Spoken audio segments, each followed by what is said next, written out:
सबको जय मसीह की। आज की आराधना में आप सबका फिर से मैं स्वागत करता हूं। आज परमेश्वर का वचन से बातें करने के लिए नहम्याह का पुस्तक उसका पहला और दूसरा अध्याय में हम जाएंगे। नहम्याह का पुस्तक बुक ऑफ नहम्याह चैप्टर 1 और 2 पहला और दूसरा अध्याय को हम आज मनन के लिए ले लेंगे। हम इस बात को देखे थे, बंदुआई से आए हुए यहूदी लोग वहाँ पर आकर के यानी यरूशलेम पर आकर के परमेश्वर का भवन को तैयार किया, आराधना की, पुनर्स्थापना की। पहला ग्रुप जरुब्बाबेल के अगुवाई में और महायाजक यहोशू के अगुवाई में वापस आए। दूसरा जो ग्रुप है वो एसरा के अगुवाई में वापस आए। परमेश्वर का भवन बन चुका है, लेकिन परमेश्वर का भवन काफ़ी कठिनाइयों के बाद बना। लोग बड़े आनंद के साथ आराधना की, परमेश्वर के भवन की समर्पण हुआ। उसके बाद लोगों के धार्मिक स्तर बहुत गिरने लगे, आत्मिक स्तर भी गिरने लगे। लोग अपने चारों तरफ के लोगों के समान व्यवहार करने लगे जो यहूदी थे। उसके बाद एसरा को परमेश्वर लाया। उनके बीच में एक बेदारी को लाने के लिए परमेश्वर ने एसरा शास्त्री को सहायता की, पर उसके चारों तरफ का दीवार यरूशलेम का शहर पना अभी भी टूटा हुआ हालत में है। परमेश्वर अलग अलग समय पर अलग अलग लोगों को खड़ा करता है। परमेश्वर को मालूम है किसको क्या सेवा देना है। हालेलुया। मैं कभी कभी सोचता हूं कि परमेश्वर बैबिलोन से लोगों को क्यों ले आ रहे हैं? क्या यरूशलेम में आए हुए लोगों में सक्षम लोग नहीं है? क्या यरूशलेम में आए हुए लोगों में पढ़े लिखे नहीं है? क्या यरूशलेम में आए हुए लोगों में समझदार नहीं है? है। पर परमेश्वर के सेवा के प्रति कोई गंभीर नहीं है। सब अपना मकान बनाने में, अपना खेतीबाड़ी को देखने में, शादियां करने में, अपने अपने स्वार्थ के कार्यों को करने में लगे हुए हैं। ऐसे लोगों को परमेश्वर कभी इस्तेमाल नहीं कर सकता है। परमेश्वर अक्सर जो लोग व्यस्त है उन्हीं को इस्तेमाल करते हैं। जो आलसी है उनको परमेश्वर कभी इस्तेमाल नहीं करता। जिसके पास कोई काम नहीं है उनको भी परमेश्वर इस्तेमाल नहीं करता। परमेश्वर किसको इस्तेमाल करता है? जो सबसे अधिक व्यस्त है उन्हीं को इस्तेमाल करते हैं। हालेलुया, आमीन। यहां पर आप देख सकते हैं कि नहम्याह एक ऐसा व्यक्ति था जो बड़े व्यस्तता में जीवन बिताते थे। नहम्याह के पुस्तक उसका पहला अध्याय पहला पद को जो पढ़ने के समय हकल्याह के पुत्र नहम्याह के वचन 20वें वर्ष के किस्लेव नामक महीने में, जब मैं शूशन नामक राजगढ़ में रहता था। नहम्याह रहता कहाँ पर था? शूशन नामक राजगढ़ में राजमहल में रहता था। और राजमहल में रहने वाला व्यक्ति आलसी नहीं हो सकता। राजमहल में रहने वाला व्यक्ति कम पढ़ा लिखा नहीं हो सकता। राजमहल में रहने वाला व्यक्ति कमजोर नहीं हो सकता है। राजमहल में उस जमाने के सबसे सक्षम लोगों को चुना जाता है।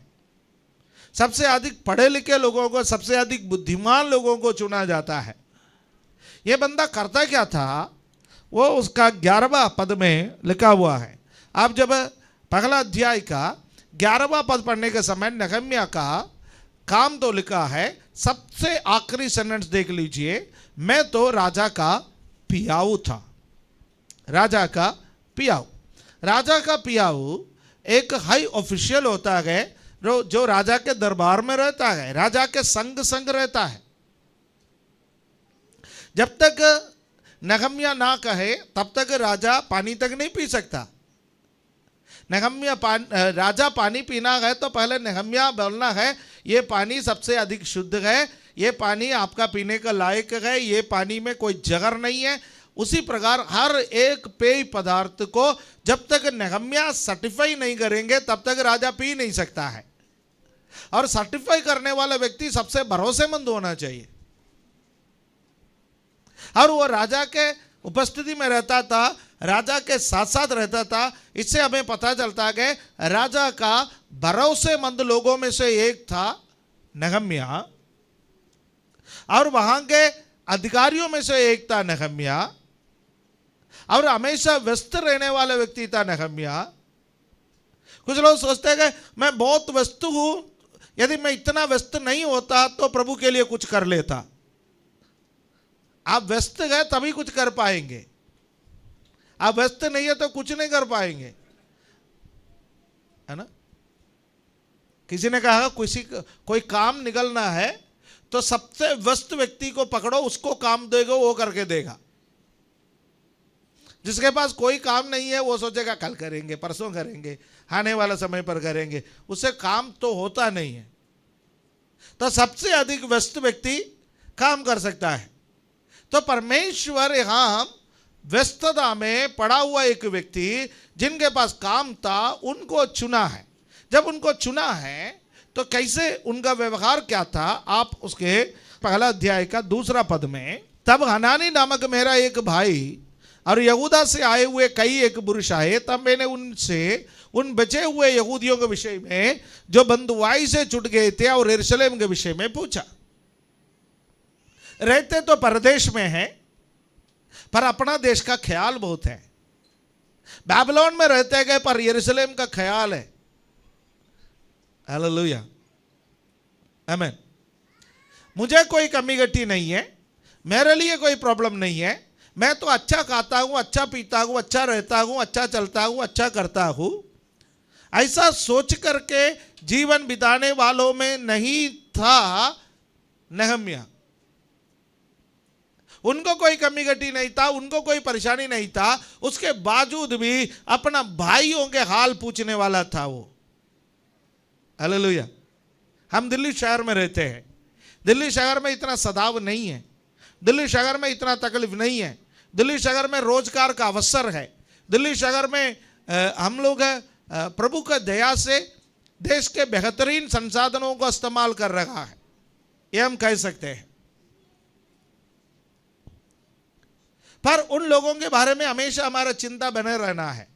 हमारे प्रार्थनाओं में, हमारे विचारों में उन भाई बहनों के बारे में जो गांव देहातों में रहते हैं, जो प्रभु का सेवा में इतने अच्छे उत्तम भाग को नहीं कर पा रहा है, जो सदाव का सामना कर रहा है, उनके बारे में, गरीबों के बारे में, अनप्रिविलेज्ड लोगों के बारे में हमेशा हमारा प्रार्थनाओं में सोचना चाहिए। यदि हम सोचेंगे कि उनका कर्म का फल वो भोगत रहा, हमारा कर्म का फल हम भोगत रहा है, तो हम गलत सोच रहा है। हमको जो कुछ भी मिल रहा है ये हमारा कर्म का फल नहीं है, हमको जो कुछ भी मिल रहा है वो परमेश्वर की दया है। कर्म का फल सही से मिले तो हमको तो बहुत बुरा होना चाहिए था, बहुत बुरा परिणाम मिलना चाहिए था, क्योंकि हम में से किसी का कर्म इतना बढ़िया तो नहीं है, लेकिन परमेश्वर ने हमारे ऊपर दया की है। हालेलुया, आमीन। और यहाँ पर नेहम्याह उन लोगों के बारे में पूछ रहा है, तो उनको जो जवाब मिला है वो ठीक जवाब नहीं मिला। उनको जो जवाब मिला है वो क्या है, वहाँ 3 पद में लिखा हुआ है। 3 पद में जवाब है, उन्होंने मुझसे कहा जो बचे हुए लोग बंधुआई से छुटकर उस प्रांत में रहते हैं वे बड़ी दुर्दशा में पड़े हैं और उसकी निंदा होती है, क्योंकि यरूशलेम की शहरपनाह टूटी हुई और उसके फाटक जले हुए हैं। हालेलुया। जब आप एक मकान बनाता है उसका फ्रंट गेट पर आप ज्यादा ध्यान देते हैं, क्योंकि एक मकान का खूबसूरती अक्सर उसका मेन गेट से बनता है। एक मकान की खूबसूरती अक्सर उसके बाहरी दीवारों से बनता है।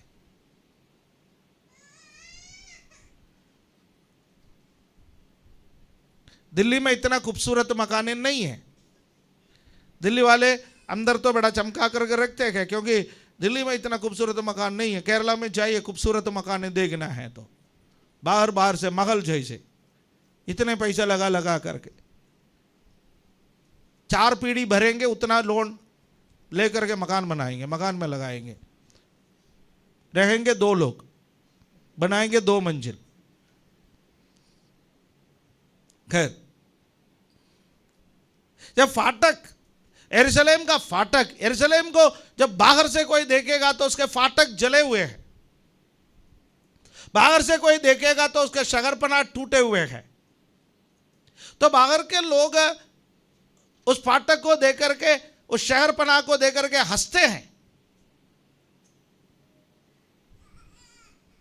अरे इसका फाटक ही ऐसा है, इसका शहरपना ही ऐसा है, अंदर तो क्या हाल होगा, इसके पास ना खाने को होगा ना पीने को होगा, इसके पास कोई समृद्धि नहीं है, कोई उन्नति नहीं है, गरीबी के हाल में है, फटे हुए हाल में है। ये सब, ये वही लोग हैं जो जो जो अब्राहम के वंशज है, ये वही लोग हैं जो जीवित परमेश्वर की आराधना करते थे, ये वही लोग हैं जिन्होंने कहा हमारा परमेश्वर सर्वश्रेष्ठ है, यही वही लोग हैं जो परमेश्वर से वायदा पाए हुए हैं, ये वही लोग हैं जो मिस्र में एक समय गुलामी में थे, मूसा के अगुवाई में बाहर निकले। पर अब क्या हुआ, परमेश्वर ने इनको छोड़ दिया, परमेश्वर ने इनको त्याग दिया, इनका कर्म ठीक नहीं है, इनका नाम दराई हो रहा है। यह जब सुना तो नहम्याह को अच्छा नहीं लगा। हमें से कई लोगों को, हम तो बहुत अच्छे पोजीशन में हैं और बाकी सब बुरे पोजीशन में हैं, तो लगेगा प्रभु तेरा धन्यवाद, तूने हमें बहुत अच्छा रखा है। वो तो प्रार्थना नहीं करता होगा, आराधना नहीं करता होगा, ढंग से बाइबल नहीं पढ़ता होगा, परमेश्वर की बातों को नहीं मानता होगा, इसलिए वो उस परिस्थिति में पड़े गए। सोच करके हम तो गाना भी गाएंगे, धन्यवाद के साथ स्तुति गाऊंगा, योग्यता से बढ़कर दिया, प्रभु तेरा धन्यवाद हो।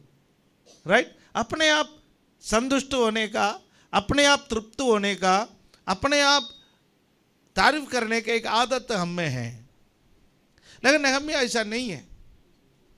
नहम्याह जब अपने भाई लोगों के बारे में सुना, नहम्याह को बड़ा दुख लगा। नहम्याह ने क्या किया है, पद 4 में लिखा हुआ है, पद 4 में, ये बातें सुनते कि मैं बैठकर रोने लगा और कुछ दिनों तक विलाप करता और स्वर्ग के परमेश्वर के सन्मुख उपवास करता और ये कहकर प्रार्थना करता रहा। वहां 11वां पद तक नहम्याह का प्रार्थना के विषय में लिखा हुआ है। जब कोई अनहोनी सुनता है, कोई बुरी खबर सुनता है, परमेश्वर का लोगों के बुरे हालत के बारे में सुनता है, हमारे अंदर एक आत्मिक बोझ आना है। वो आत्मिक बोझ है प्रार्थना के लिए हमें मजबूर करना है। जब आप अध्याय 1 का 4 से लेकर के 11 तक पढ़ने के समय, वहां पर नहम्याह के प्रार्थना के कुछ खास बिंदु लिखा है, कुछ खास पॉइंट है। सुनिए, कोई भी कार्य के लिए प्रभु आपको इस्तेमाल करना है, कोई भी कार्य के लिए प्रभु आपको इस्तेमाल करना है, उसका आरंभ प्रार्थना से होती है। हालेलुया। कुछ लोग कहते हैं कि तभी तो मैं प्रार्थना नहीं करता, मुझे मालूम है यदि मैं प्रार्थना करेगा तो प्रभु काम पकड़ के मुझे देगा, मैं काम। यदि आपको प्रभु के काम करने की इच्छा नहीं है तो प्रार्थना से दूर रहो। प्रार्थना से दूर रहने वाले को प्रभु कोई काम नहीं देंगे। यदि आप प्रभु का काम करना चाहता है तो आपको सबसे पहले प्रार्थना के करीब रहना है। कोई बात सुनते कि आत्मिक बोझ, घुटना टेकना, प्रार्थना करना, उपवास में बैठना आपके और मेरे जीवन में आएंगे तो प्रभु हमें काम के लिए इस्तेमाल करेंगे। नहम्याह तुरंत प्रार्थना करने लगा। किसी भी बात का शुरुआत प्रार्थना से कर लीजिएगा। नहम्याह को मालूम था जो बातें वो सुन रहा है, यरूशलेम का शहर का पुनर्निर्माण उसके वश में नहीं है, वो नहीं कर सकता, असंभव है।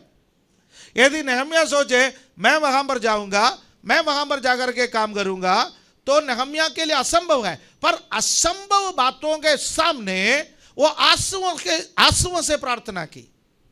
जब आपके सामने कोई असंभव बातें दिखाई दे रहा है तो ये मत सोचो, आप अपना बुद्धि से मत पूछो ये हो सकेगा या नहीं हो सकेगा। बुद्धि आपसे क्या कहेगा? समय बर्बाद मत करो, ये हो ही नहीं सकेगा।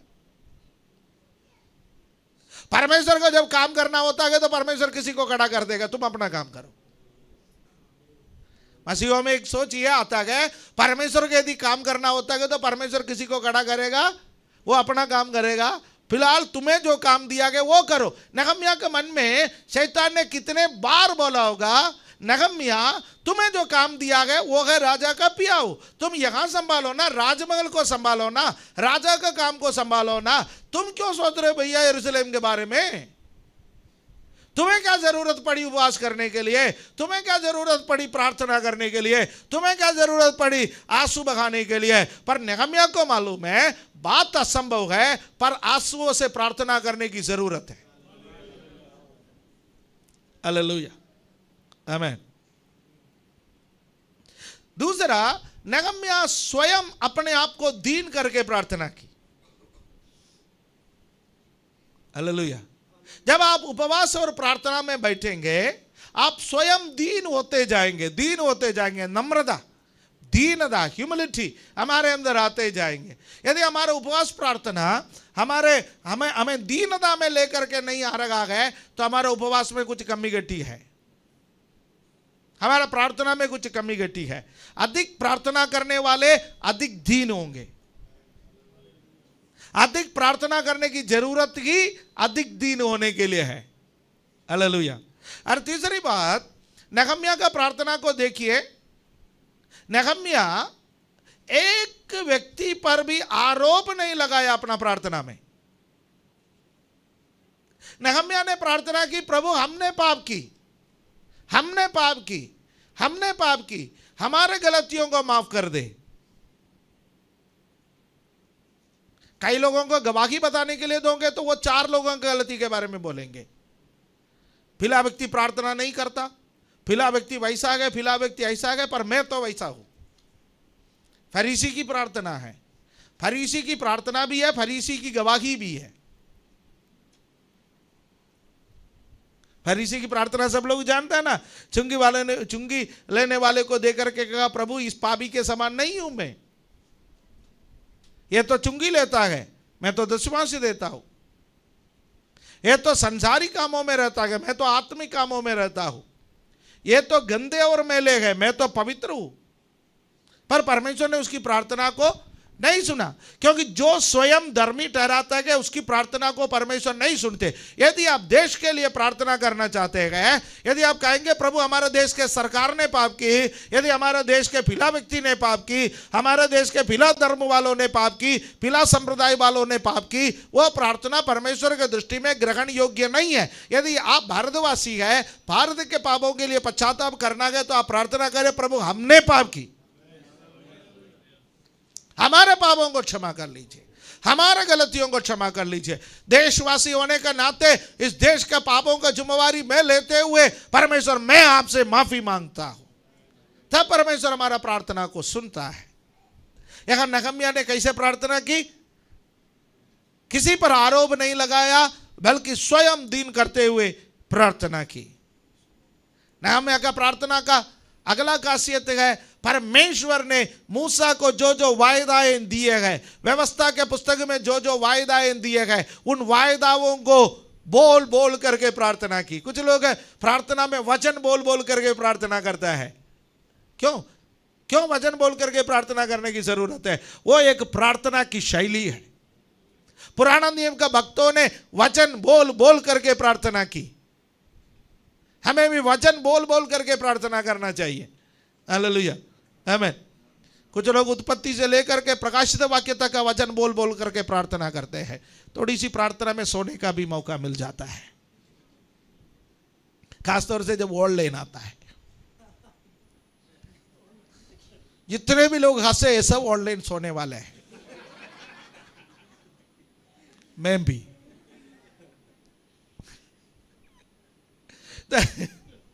दूसरे को सुलाने के लिए वचन बोल बोल के प्रार्थना ना करे, दूसरे को उत्साह देने के लिए वचन बोल बोल करके प्रार्थना करे। जितना जरूरी है वचन बोल बोल करके प्रार्थना करें। नहम्याह का प्रार्थना का खासियत में एक रखा है, परमेश्वर ने जो भी वायदाएं दिया उन वायदाओं को स्मरण दिला करके प्रार्थना की। उसका प्रार्थना का अगला खासियत ये रहा कि उन्होंने परमेश्वर को धन्यवाद दी कि पिछले समयों में परमेश्वर ने हमें छुड़ाया। जब भी हमने प्रार्थना की परमेश्वर ने हमारे प्रार्थनाओं को सुना, इसलिए परमेश्वर को धन्यवाद देते हुए प्रार्थना किया और पिछले समय में मिले हुए आशीषों के लिए उसका क्रेडिट परमेश्वर को दिया। धन्यवाद क्या है? क्रेडिट परमेश्वर को देना धन्यवाद है। हालेलुया। जो भी बातों का क्रेडिट है वो जो परमेश्वर को हम देता है वो हम परमेश्वर के प्रति धन्यवाद व्यक्त करते हैं। परमेश्वर आपके वजह से हम छुड़ाए गए, आपके वजह से हम आशीषित हुए, आपके वजह से हम यरूशलेम में आए, आपके वजह से हम जीवित हैं, हम जो है आपके वजह से है। क्रेडिट सब परमेश्वर आपको जाता है। हालेलुया। नहम्याह का पुस्तक पहला अध्याय उसका 4 से लेकर के 11 तक का वचनों के बारे में मैंने आपसे अभी बात की। मैंने कहा नहम्याह के प्रार्थना के कुछ खासियतें हैं। हालेलुया, आमीन। असंभव बातों के सामने आंसू बहा करके नहम्याह ने प्रार्थना की। स्वयं पवित्र करके, हालेलुया, अपने पापों का अंगीकार करते हुए नहम्याह ने प्रार्थना की। हालेलुया। दूसरों पर आरोप नहीं लगाए उनके पापों के लिए, बल्कि उनके पापों को भी अपना पाप समझ करके देश के पाप के निमित्त नहम्याह ने प्रार्थना की। परमेश्वर ने अपने वचन में जो जो वायदाएं दी है उन वायदाओं को हालेलुया थामे हुए नहम्याह ने प्रार्थना की। पिछले दिनों में परमेश्वर जो जो बातें इस्राएलियों के जीवन में किया उसके लिए धन्यवाद परमेश्वर को नहम्याह ने दी है। प्रार्थना, हमारे प्रार्थना कैसा है हम सोचे। हालेलुया, आमीन। हम भी यदि ऐसा प्रार्थना करेंगे, किसी भी बात के सामने हम ऐसा प्रार्थना करेंगे, परमेश्वर हमारे प्रार्थनाओं को जरूर सुनेंगे। हालेलुया, आमीन। यह पहला अध्याय की कहानी है। दूसरा अध्याय में आता है नहम्याह प्रार्थना करके छोड़ दिया, प्रार्थना करके छोड़ दिया। देयर इज नो प्लान, कोई प्लान नहीं बनाया। आप प्रार्थना आरंभ कर लीजिए, प्लान परमेश्वर बनाने दो। आप जब प्रार्थना करोगे योजना कौन बनाएगा? परमेश्वर बनाएगा। आप जब योजना बनाओगे उस योजना पर 10 साल बैठे रहोगे तब भी कुछ नहीं होगा। जब हम प्रार्थना करेंगे फिर कौन योजना बनाएगा? परमेश्वर योजना बनाएगा। नहम्याह ने प्रार्थना की और परमेश्वर ने योजना बनाई। और प्रार्थना किया तो अगला दिन या कुछ दिन के बाद, नहम्याह एक दिन का प्रार्थना नहीं है, कुछ समय तक उन्होंने प्रार्थना की। कितना सप्ताह उन्होंने प्रार्थना की, कितना महीना उन्होंने प्रार्थना की, कितने साल उन्होंने प्रार्थना की, नहीं पता है। मध्यस्थ प्रार्थना करने वाले लोगों, एक दिन 2 दिन प्रार्थना करके छोड़ने के लिए परमेश्वर ने आपको नहीं बुलाया। मध्यस्थ प्रार्थना और सादा प्रार्थना में एक फर्क है। मध्यस्थ प्रार्थना करने वाला बिना तक्के लगातार प्रार्थना करेंगे। हालेलुया। यीशु ने कौन सी प्रार्थना सिखाया? मध्यस्थ प्रार्थना। लूका 18:1 में प्रभु यीशु मसीह ने हियाव ना छोड़ना और निरंतर प्रार्थना करना, इसके विषय में एक दृष्टांत कहा है। मैं दृष्टांत पर नहीं जा रहा। निरंतर प्रार्थना, मध्यस्थ प्रार्थना करने वाले, ये कलीसिया कुछ बातों के लिए सालों से प्रार्थना कर रहे हैं, सालों से। आगे भी क्या करेंगे? करते रहेंगे, करते रहेंगे। सप्ताह हो जाए, महीना हो जाए, साल हो जाए, हम थकेंगे नहीं। थकने के लिए परमेश्वर ने नहीं बुलाया। हालेलुया। सालों प्रार्थना करे, सालों प्रार्थना करे। यदि आज मुझे सुनने वाला कोई भी व्यक्ति ये सोच रहा है मैं पिछले इतने महीनों से प्रार्थना कर रहा हूं, इतना समय से प्रार्थना कर रहा हूं, प्रभु मेरी प्रार्थना क्यों नहीं सुन रहा है, नियुक्त समय पर प्रभु आपकी प्रार्थना को सुनेंगे, परमेश्वर योजना बनाएंगे, परमेश्वर कार्य को पूरा करेगा। आपका और मेरा जिम्मेवारी है बिना थके, बिना रुके प्रार्थना करना। हालेलुया। नतीजा कुछ भी हो, हम प्रार्थना करेंगे। हालेलुया, आमीन। और दूसरा अध्याय में राजा के सामने नहम्याह आता है और राजा स्वयं नहम्याह से पूछता है प्रॉब्लम क्या है, what is your problem. Hallelujah. जब मन उदास होता है वो चेहरे पर दिखाई देता है। कितने लोग सहमत है? Yes yes, hallelujah. मैं भी सहमत हूं। कितना भी हम मेकअप करें, मेकअप मतलब वो मेकअप नहीं जो बहन लोगों का मेकअप नहीं, कितने भी हम अपने आप को एडजस्ट करें, तब भी जब हमारा मन उदास होता है चेहरे पर दिखाई देता है। बनावटी हंसी सबको समझ में आता है। हालेलुया, आमीन। तब हम लोगों से पूछता है कि क्या प्रॉब्लम है, कुछ नहीं, ठीक है ठीक है। अंग्रेज जाने के समय हमें यही सिखा करके गए, I am fine thank you. कुछ भी पूछो कैसे भाई, I am fine thank you, है तो ये सिखा करके गया ना। तो इसलिए हम आजकल हम बहुत कम बोलते गए, बहुत कम दिल खोल करके बात करता है। लेकिन मैं प्रभु का धन्यवाद करता हूं ऐसे परमेश्वर के भक्तों के लिए जो राजा के सामने भी दिल खोल करके बात करता है। राजा उसे एक ही सवाल पूछता है, तुम्हारे चेहरे में आज उदासी कैसा छाए है? तुम हमेशा आनंदित रहने वाला व्यक्ति, हमेशा हंसमुख रहने वाला व्यक्ति, आज तुम्हारे चेहरे पर उदासी क्यों?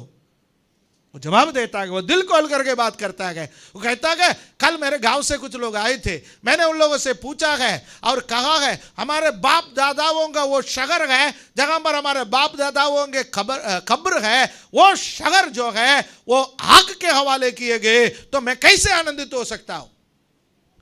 मैं अच्छा खा रहा हूं, अच्छा पी रहा हूं, अच्छा पहन रहा हूं, अच्छा कमा रहा हूं, अच्छा नौकरी कर रहा हूं, सब कुछ मेरे जीवन में अच्छा है, पर मेरे भाई लोग, मेरे बहन लोग, मेरे परिवार के लोग, मेरे जाति भाई लोग वो अच्छे नहीं है, मैं कैसे खुश रह सकता हूं? हालेलुया, आमीन। वहां वार्तालाप चल रहा है। हालेलुया, वहां वार्तालाप चल रहा है। और पद 4 जो है वो देखिए, पद 4 में एक सवाल है। राजा ने मुझसे पूछा फिर तू क्या मांगता है? फिर तू क्या मांगता है? यहां से वहां एप्लीकेशन नहीं जाता है, यहां से वहां एप्लीकेशन नहीं जाता है, हाथ फैलाने की जरूरत नहीं है। राजा कह रहा है तू चाहता क्या है भाई बता। समस्या है, समस्या है, तुझे भी मालूम है समस्या है, मुझे भी मालूम है समस्या है, सारे दुनिया को मालूम है समस्या है। यह समस्या का समाधान क्या होगा, कैसा होगा? हालेलुया, आमीन। पद 4 में यह भी लिखा है तब नहम्याह ने स्वर्ग के परमेश्वर से प्रार्थना की, यानी मन ही मन प्रार्थना की, मन ही मन प्रार्थना की। वो प्रभु मैं क्या सोच करके आज आया, यदि मैंने योजना बनाया होता तो कुछ नहीं होता, पर मैं सोचने से पहले, मैं ख्याल करने से पहले आपने मेरे लिए कितना बढ़िया योजना बनाया। यहां राजा पूछ रहा है तू क्या मांगता है? मैं सोच रहा था 2 दिन का छुट्टी मिलेगा या नहीं मिलेगा। मैं सोच रहा था राजा 50,000 रुपया देगा या नहीं देगा। मैं सोच रहा था अब क्या करूं, पर राजा पूछ रहा है तुझे क्या चाहिए, तू क्या मांगता है, बोल दो। हालेलुया। और अगला उसका 5वां पद में वो कहता है कि मुझे जाना है, मुझे भेज दीजिए, मैं जाना चाहता हूं। हालेलुया, आमीन, मैं जाना चाहता हूं। और 6ठा पद में रानी भी साथ बैठी है। राजा पूछ रहा है कि कितना समय के लिए तू जाना चाहता है। हालेलुया। फिर नीचे जब आप पढ़ते पढ़ते पढ़ते आता है तो उसके लिए सारे पत्र, उसके लिए सारे संसाधन सब देने के लिए राजा तैयार हो जाता है। हालेलुया, आमीन। मेरे प्यारे देशवासियों, भाइयों बहनों, मित्रों, एक बात सुनिए, एक बात सुनिए। जब परमेश्वर आपको किसी बात के लिए चुनता है, उसका संसाधन परमेश्वर देगा। आपको किसी के सामने हाथ फैलाने की जरूरत नहीं पड़ेगा, आपको किसी से भीख मांगने की जरूरत नहीं पड़ेगा, आपको किसी के सामने जाकर के रोने की जरूरत नहीं पड़ेगा। यही नहम्याह का पुस्तक की कहानी हमें सिखाता है। हालेलुया। पर आरंभ प्रार्थना से, आरंभ प्रार्थना से। हालेलुया, आमेन, आमेन। जो परमेश्वर के सामने घुटना टेकते गए, उनको दुनिया के सामने शर्मिंदा होने के लिए परमेश्वर नहीं देंगे। हालेलुया, आमेन, हालेलुया। आप यदि परमेश्वर के सामने रोएंगे, परमेश्वर के सामने आंसू बहाएंगे, तो दुनिया के सामने आंसू बहाने के लिए जरूरत नहीं पड़ेगा। हालेलुया। इसलिए आपका जीवन का हर चीज प्रार्थना से आरंभ कर लीजिए। प्रार्थना से आरंभ करना अनिवार्य है सब बातों में। हालेलुया, प्रार्थना से आरंभ करें। आमीन। अब मैं आगे जा करके एक और बात पॉइंट बोल करके मैं आज के लिए समाप्त करना चाहता हूं। 8वां पद को जरा पढ़ेंगे, उसका आखिरी सेंटेंस मुझे चाहिए। मेरे परमेश्वर की कृपा दृष्टि मुझ पर थी, इसलिए राजा ने यह विनती स्वीकार कर ली। मेरे परमेश्वर की कृपा दृष्टि। क्या चाहिए? डॉलर, यूरो, रुपया, नौकरी, पढ़ाई, मकान, गाड़ी, क्या चाहिए? वीसा चाहिए क्या? मेरे परमेश्वर की कृपा दृष्टि। आपको और मुझे केवल एक चीज चाहिए, बाकी सब प्रार्थना बंद कर लीजिए। आज एक ही प्रार्थना कर लीजिए, परमेश्वर आपकी कृपा दृष्टि चाहिए, मुझे आपकी कृपा दृष्टि चाहिए। यूर फेवर, आपकी कृपा दृष्टि यदि मुझ में है, बाकी सब आप कर लेंगे, मुझे मालूम है। हालेलुया, आमीन। परमेश्वर की कृपा दृष्टि चाहिए। परमेश्वर की कृपा दृष्टि है, चंगाई अपने आप आएंगे। परमेश्वर की कृपा दृष्टि है, संसाधन अपने आप आएंगे। परमेश्वर की कृपा दृष्टि है, निश्चय भलाई और करुणा जीवन भर मेरे पीछे पीछे आते रहेंगे। हालेलुया, मुझे चाहिए परमेश्वर की कृपा दृष्टि। हालेलुया। जब परमेश्वर की कृपा दृष्टि हम पर होता है, जो हम चाहता है वह परमेश्वर अपने आप कर लेता है। हालेलुया। यहां नहम्याह यदि एक एप्लीकेशन लिख करके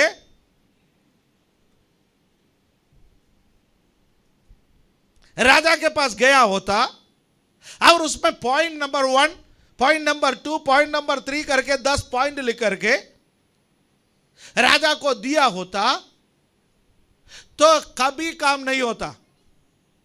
राजा एप्लीकेशन ले लेता, बाद में उठा करके कूड़े में, डस्टबिन में, कूड़ेदान में फेंक देता। लेकिन ऐसा नहीं हुआ। नहम्याह ने प्रार्थना से आरंभ किया। नहम्याह परमेश्वर के कृपा दृष्टि मांगा। नहम्याह परमेश्वर के लिए खड़ा हो गया। तो नहम्याह जो चाहा सब कुछ परमेश्वर ने राजा का माध्यम से नहम्याह को दे दिया है। Hallelujah, hallelujah. अपने अपने चाहतों को मन में बना के रखो, परमेश्वर समय समय पर आपको देंगे। राजा दाऊद कहते हैं, यहोवा पर मगन रह, यहोवा पर मगन रह, वो तेरे मनोरथों को पूरा करेगा। मनोरथ इधर उधर बोलने का जरूरत नहीं है, सबको बता के फिरने का जरूरत नहीं है। मनोरथों को मन में बिठा के रखे और यहोवा पर मगन रहना सीखे, परमेश्वर पर मगन रहना सीखे। वो हमारा मनोरथों को समय समय पर पूरा करेगा। सामने वाला लेकर के आएगा, तब पता चलेगा, ओ प्रभु, मैंने केवल मेरा मन में सोचा। आमीन, हालेलुया। जब हम मन में सोचता गए, परमेश्वर आसमान में देखता है। Hallelujah, praise the Lord. क्यों? क्योंकि हमारा मगन, हमारा लगन, हमारा आनंद हमारा परमेश्वर है। हालेलुया। 9वां आयत में हम जब पढ़ते हैं, राजा उसको सेना भी साथ दे दी, सेना भी साथ दे दी। 10वां अध्याय में विरोधी को पसंद नहीं आया, जब आप परमेश्वर के लिए खड़ा हो जाता है विरोधी को पसंद नहीं आता है। हालेलुया। सनबल्लत और तोबिया